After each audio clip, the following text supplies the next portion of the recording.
സർക്കാർ ഉദ്യോഗസ്ഥരുടെ പഞ്ചിംഗ് ക്രമക്കേടിൽ ഇടപെട്ട് സർക്കാർ ഗ്രേസ് ടൈം വാദം പൊളിക്കുകയാണ്. തിരുവനന്തപുരം ജില്ലാ കളക്ടറോട് പഞ്ചിംഗ് പരിശോധിക്കാൻ നിർദ്ദേശം നൽകിയെന്ന് റവന്യൂ മന്ത്രി തന്നെ വ്യക്തമാക്കി. പഞ്ചിംഗ് സമയം ലംഘിക്കാൻ ആരെയും അനുവദിക്കില്ല എന്നും മന്ത്രി കെ രാജൻ മാതൃഭൂമി ന്യൂസിനോട് പറഞ്ഞു. Mathrubhumi news impact.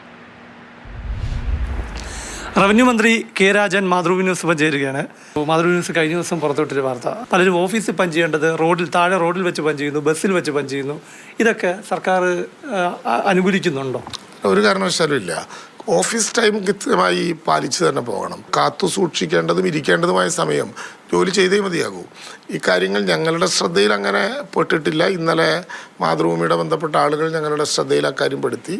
തിരുവനന്തപുരത്തെ ജില്ലാ കളക്ടറോട് ഇക്കാര്യത്തിൽ ഉള്ള യാഥാർത്ഥ്യവും ഇക്കാര്യത്തിലുള്ള വിശദീകരണവും അല്ല ആ കാര്യത്തിലുള്ള എന്താണ് അതുമായി ബന്ധപ്പെട്ടുണ്ടായത് എന്നതിനെ സംബന്ധിച്ച് റിപ്പോർട്ട് ആവശ്യപ്പെട്ടിട്ടുണ്ട്.